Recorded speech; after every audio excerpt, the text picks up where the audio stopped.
Ini kan kalau kita maknakan, ini kan adalah secara definitifnya yaitu proses seseorang yang menyembunyikan keadaan, ya, sumber ilegal atau pemakaian ilegal dari pendapatan yang kemudian menyamarkan pendapatan tersebut, ya, nampak seperti sah, ya kan, padahal salah satu perolehannya itu didapat dari tindak pidana korupsi. Nah, misalkan jika ada keluarga koruptor yang menikmati hasil dari kejahatan korupsi, padahal dia tidak mengetahui mengenai tentang harta, ya, itu diperoleh dari hasil korupsi, maka itu bisa dikategorikan tindak pidana pencucian uang, ya.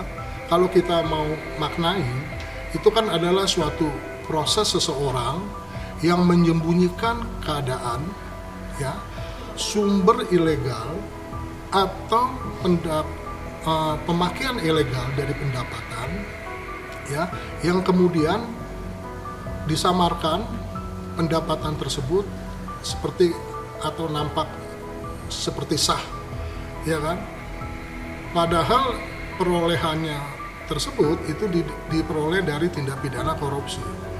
Jadi kalau ada keluarga koruptor yang menikmati hasil korupsi tapi tidak mengetahui harta itu diperoleh dari hasil korupsi, maka bisa dikategorikan, ya, sebagai pelaku tindak pidana pencucian pasif, dan itu dapat dipidana dengan pidana penjara 5 tahun dan hukuman yang maksimal dendanya itu 1 miliar. Nah, jadi dalam konteks kasus Sandra Dewi yang berapa waktu lalu juga saya sudah menjelaskan juga, ya, eksistensi Sandra Dewi ini kan sebagai tindak pidana pencucian uang secara pasif, ya kan.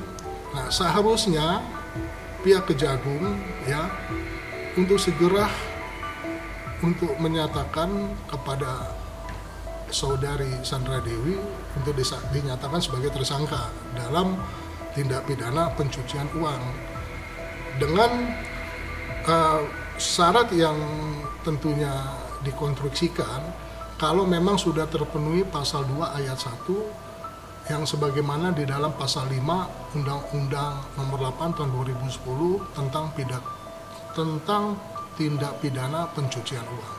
Ya, tidak jelas itu tentunya terkait dengan adanya perjanjian pranikah, itu tidak menghalangi adanya proses penyidikan yang dilakukan oleh pihak Kejagung. Karena tentunya pihak Kejagung juga itu tentunya akan memilah-milah, ya, mengenai tentang harta yang diperoleh dari hasil korupsi, ya kan. Jadi itu sebenarnya nggak terlalu urgensi banget untuk hal tersebut. Nah, tadi saya udah sebutin, ya, kalau kita bicara tindak pidana pencucian uang, ya, berarti ada proses seseorang nih, ya kan, yang menyembunyikan keadaan tapi dengan melakukan pemakaian ilegal dari pendapatan. Nah, pemakaian ilegal dari pendapatan itu, ya, itu kan bisa disamarkan pendapatan tersebut itu seperti kayak nampak sah gitu loh. Ya, tadi udah saya bilang bahwa ada tindak pidana pencucian uang, ya, di mana proses seseorang menyembunyikan keadaan, ya, sumber ilegal atau pemakaian ilegal dari pendapatan. Nah, Di mana nih posisinya si Sandra Dewi? Sandra Dewi itu menikmati hasil korupsi dari Arpemus sebagai suaminya. Nah, berarti dalam konteks ini di sini melakukan adanya yang saya katakan tadi, pemakaian ilegal dari pendapatan. Nah, pendapatan yang dipakai tersebut itu disamarkan seperti kenam paksa, ya kan? Nah, itulah masuk di dalam konteks tindak pidana pencucian uang. Kalau mengenai hal tersebut, ya sebenarnya gini, ini kan kinerja dari Kejagung melakukan hal tersebut karena didasarkan dengan ketentuan dari pasal 18 ayat 1 huruf A nomor 8 tahun Undang-Undang nomor 31 tahun 1999 yang dirubah menjadi Undang-Undang nomor 20 tahun 2001 tentang Undang-Undang Pemberantasan Korupsi. Ini kan disebutkan bahwa perampasan kekayaan koruptor itu hanya dapat dilakukan ya terhadap barang yang diperoleh dari hasil korupsi. Nah, dalam kaitan mengenai tentang ada aset-aset yang disita oleh pihak Kejagung, kalau saya mencoba menganalisa, itu adalah aset-aset yang terkait dengan tindak pidana korupsi.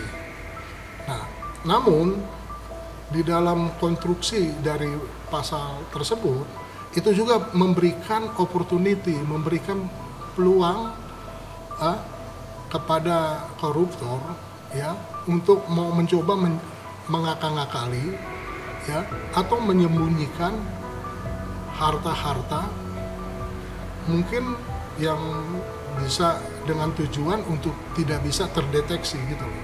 Nah, oleh karena itu pihak Kejagung harus terus menggali ya mengenai tentang harta tersebut supaya harta-harta yang memang harus dipertanggungjawabkan ya itu harus segera untuk bisa disita oleh dari pihak aparat penegak hukum. Ya, kalau untuk Elena Lim ini kan sebagaimana saya sudah jelaskan ya, bahwa posisinya tersangkut dalam konteks perkara ini karena dia memfasilitasi dana CSR, yang dimana dana CSR itu diterima dari Arpemus, yang Arpemus itu mengkolek ya kan 5 perusahaan smelter yang benefitnya itu diberikan kepada Arpemus yang seolah-olah itu adalah dana CSR dan difasilitasi oleh Elena Lim selaku PT KISE dan juga memposisikan diri sebagai manajer ya kan dari perusahaan tersebut. Disitulah Elena Lim dikenakan pasal pencucian uang, yaitu menerima dari sejumlah uang dari Arpemus.